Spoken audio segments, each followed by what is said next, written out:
ஓம் ஸ்ரீ தாரா நேயர்களுக்கு வணக்கம். ஸ்ரீ குருப்யோ நமக. நாம் ஏன் குருப்யோ எல்லாத்துக்குமே குருவை முன்னாடி வைக்கிறோம் அப்படின்னா, குரு அப்படிங்கிற சொல்லுக்கே ஒரு அழகான மீனிங் உண்டு, பொருள் உண்டு. என்ன அப்படி பார்த்தீங்கன்னா, கு அப்படின்னா இருள், ரு அப்படின்னா களைபவர், அகற்றுபவர் அப்படின்னு. குரு அப்படின்னா இருளை அகற்றுபவர். எந்த மாதிரியான இருள்? நமக்குள்ள இருக்கும் இருள், நம் மனதில் இருக்கும் இருள், நம் வாழ்வில் இருக்கும் இருள், இது எல்லாத்தையுமே அகற்றுபவர் குரு அப்படின்னு சொல்லப்படுது. இந்த குரு நம் வாழ்க்கையில எல்லா விஷயங்களிலுமே எல்லா கட்டத்திலையுமே இருக்கக்கூடியவர் இல்லையா?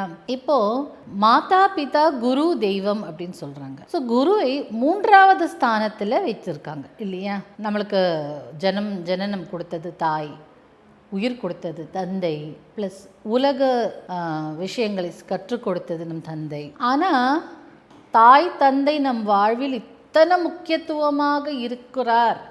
தாய் தந்தைக்கு எப்படி மரியாதை செலுத்தணும், தாய் தந்தை நம் அங்கங்களில் எப்படியெல்லாம் இருக்காங்க, நம்ம வாழ்க்கையில் எப்படியெல்லாம் அவங்களுக்கு முக்கியத்துவம் கொடுக்கணும், அவங்க எவ்வளோ மகத்தானவர்கள் என்ற ஞானத்தை கொடுப்பதும் குரு தான். 3வது ஸ்தானத்தில் இருந்தாலும் அந்த தாய் தந்தையை போற்றும் வகையில் நம்மளை தயார் செய்கிறது நம்ம குரு. அப்புறம் தெய்வத்தை பற்றி நமக்கு சொல்கிறதுக்கும் தெய்வத்திடம் நாம் கிட்டக்க போகிறதுக்கும் நம்ம குரு இல்லையா? குரு காமிச்சாதானே தெய்வம், குரு சொன்னால்தானே தெய்வம். அப்போ குரு பரம்பரையில தான் நாம ஒரு விஷயத்தை கற்றுக்கொள்ளவோ இல்லை தெரிந்து கொள்ளவோ முடியும். ஏன் அப்படின்னா, ஒரு விஷயம் குரு பரம்பரையில் வரும்போது நமக்கு எத்தனை குருவோட ஆசீர்வாதம் இருக்கும்னா, நம் குரு மட்டும் அல்லாது அவருடைய குரு, அவருடைய குரு, அவருடைய குரு, அவருடைய குருன்னு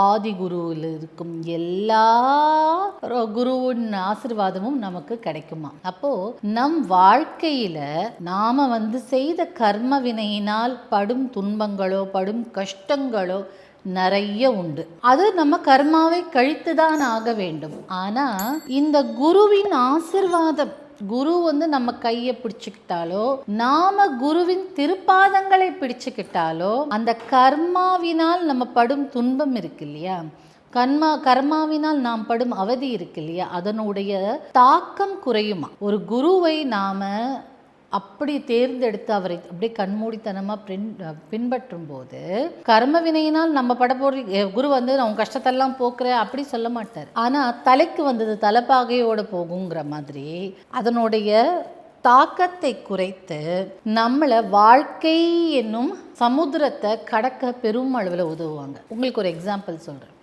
நீங்கள் உங்கள் வீட்டுக்கு சாப்பிட்றதுக்கு ஒரு அரிசி வாங்கிட்டு போகிறீங்க, அது ஒரு 10 கிலோ வச்சுக்கோங்க, இல்லை 25 கிலோ வச்சுக்கோங்க. அதை நீங்கள் வீட்டுக்கு எடுத்துக்கொண்டு சென்றால்தான் வீட்டில் இருக்கிற எல்லா நபர்களுக்கும் சாப்பாடு, உங்களுக்கும் சாப்பாடு. ரொம்ப கஷ்டமாக இருக்குது, தூக்க முடியாது, அது இழுத்துட்டு போகணும். யாரோ ஒருத்தர் ஏன்பா இவ்வளோ கஷ்டப்படுற, நான் உனக்கு சப்போர்ட் பண்ணுறேன் அப்படின்னு ஒரு உதவும் கை, எக்ஸ்ட்ராவாக ஒரு கை கொடுக்கும்போது நாம் என்னவோ அந்த பலுவை தூக்கி கொண்டு தான் போவோம். ஆனால் அந்த பலுவின் சுமை நம்மளுக்கு தெரியாது இல்லையா, அந்த வெயிட் நம்மளுக்கு தெரியாது. அப்படிப்பட்ட ஒரு ஆற்றல், அப்படிப்பட்ட ஒரு ஹெல்பிங் ஹேண்ட் அப்படின்னு சொல்கிறாங்க. அதாவது நமக்கு வாழ்க்கையில் கஷ்டங்கள் இல்லைன்னு சொல்ல முடியாது. அந்த கஷ்டங்களோட அழுத்தத்தையும் அந்த கஷ்டங்களோட வலியையும் தீர்க்கக்கூடியது குரு. குரு சொன்னால் கடவுளே கேட்பாங்களாம். அதே மாதிரி நம்ம என் சிஷ்யனுக்கு இந்த மாதிரி ஒரு கஷ்டம், நீ காப்பாற்று செய் அப்படின்னு சொன்னால் நான் காப்பாற்றுறேன். குரு நினச்சிட்டாருன்னா என்ன வேணால் மாற்றலாம். அப்படிப்பட்ட ஒரு ஆற்றல் கொண்டவர். இப்போது ஏன் குரு பூர்ணிமா இவ்வளோ ஸ்பெஷல் அப்படின்னா, நிறைய பேர் இது வேதவியாசர் பிறந்த நாள், நம்ம சாய்பாபா இப்படி இவங்களெல்லாம் கொண்டாடுற நாள் அப்படின்னு சொல்கிறாங்க. இப்போ வேதவியாசர் வேதங்களெல்லாம் கரெக்டாக செக்ரிகேட் பண்ணி பிரித்து 4 வேதங்களை பிரித்து அதனுடைய சப் டிவிஷன்ஸ் பிரித்து இதுக்கு இதுக்குன்னு பிரித்து அப்படிலாம் கொடுத்துருக்காங்க. அந்த மாதிரியான அப்போ அதை தானே நம்ம பின்பற்றுறோம். இப்போது இந்த குரு பூர்ணிமா ஏன் அவ்வளோ ஸ்பெஷல்? பூர்ணிமான்னு என்ன? பௌர்ணமி, வெளிச்சம். இந்த பூர்ணிமா மட்டும், இந்த பௌர்ணமி மட்டும் அத்தனை பிரகாசமாக இருக்கக்கூடிய the most brightest moon of the இயர்னு இந்த குரு பூர்ணிமாவை தான் சொல்கிறாங்க. அவ்வளோப்பட்ட ஆற்றல். பௌர்ணமியே ஒரு ஸ்பெஷல். அப்போது இந்த குரு பூர்ணிமா அன்னைக்கு நீங்கள் யாரெல்லாம் குருவாக எடுத்துக்கிறீங்களோ, உங்கள் குரு ஒரு டான்ஸ் டீச்சராக இருக்கலாம், ஒரு பாட்டு சொல்லிக் கொடுக்குற டீச்சராக இருக்கலாம், ஏன் நம்ம எல்கேஜி படிக்கும்போது நம்ம கையை பிடிச்சி எழுத சொல்லி கொடுத்த டீச்சராக இருக்கலாம். எல்லாருமே குரு.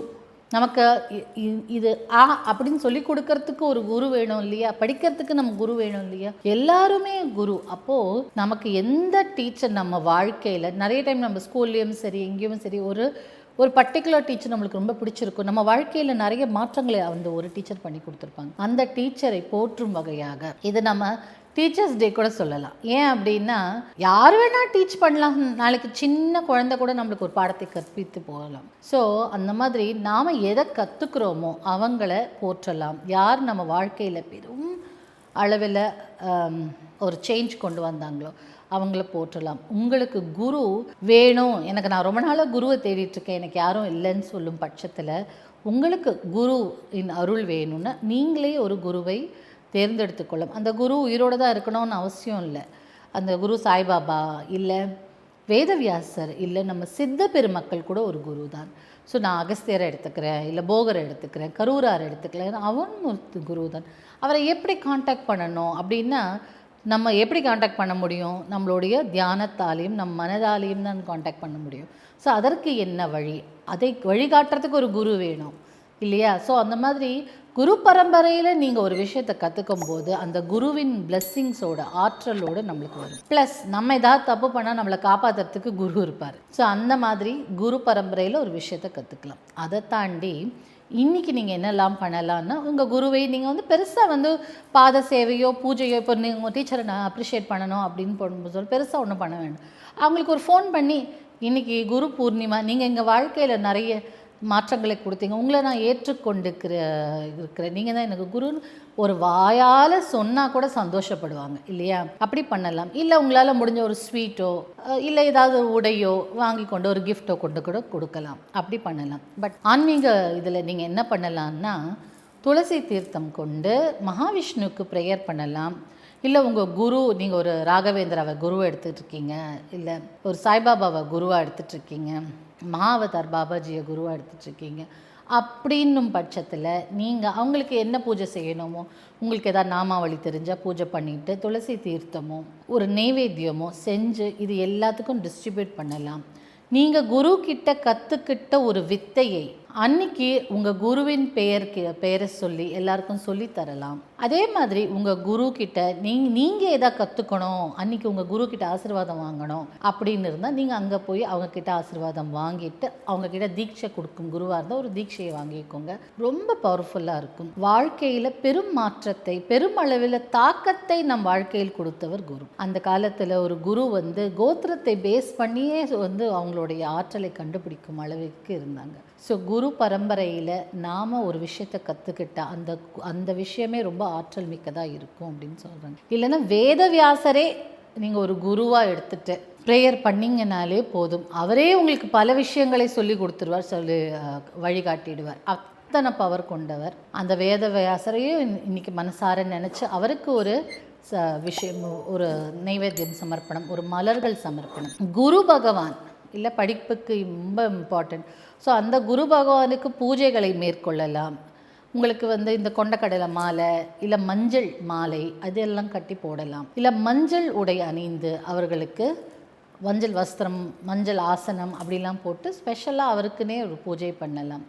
ஸோ நாளைக்கு தேர்ஸ்டேவாக இருக்கிறதுனால குருவாரமாகவும் இருக்குது இல்லையா, குரு பூர்ணிமா குருவாரமும் இருக்குது, அது ரொம்ப ஸ்பெஷல் இல்லையா. ஸோ அந்த குரு பூர்ணிமா அன்று நீங்கள் மஞ்சள் வஸ்திரம் போட்டுக்கலாம், அவரை ஆனர் பண்ணும் விதமாக. ஸோ குரு குருவின் தன்மை, நம்ம குருவை மனதார ஸ்மரணம் பண்ணினாலே, அந்த நாமஸ்மரணம், இந்த பேரை சொல்லி சாண்ட் பண்ணினாலே போதும். ஸோ இனி எல்லாருமே சாண்ட் பண்ணக்கூடியது. இல்லை எனக்கு ஒரு 4-5 குரு இருக்காங்க, நான் என்ன பண்ணுறது அப்படின்னு நீங்கள் ஒன்றும் வேண்டாம், பேர் கூட எடுக்க வேண்டாம். ஸ்ரீ குருப்யோ நமக சொன்னாலே குரு, அவருடைய குரு, அவருடைய குரு, அவருடைய குருன்னு சொல்லிட்டு 7 பரம்பரைக்கு இருக்க எல்லாரும் நம்மளை ஆசீர்வாதம் பண்ணுவாங்களாம். ஸோ இன்னிலேருந்து நம்ம ஸ்ரீ குருப்யோ நமக, நம்ம ஹலோ ஹவர் யூ அப்படின்னு சொல்கிறத விட்டு ஸ்ரீ குருப்யோ நமக அப்படின்னு சொன்னால் கூட ரொம்ப குருவின் அருள் நிறைய நம்மளுக்கு கிடைக்கும்னு எனக்கு ஒரு குரு சொல்லி கொடுத்தாங்க.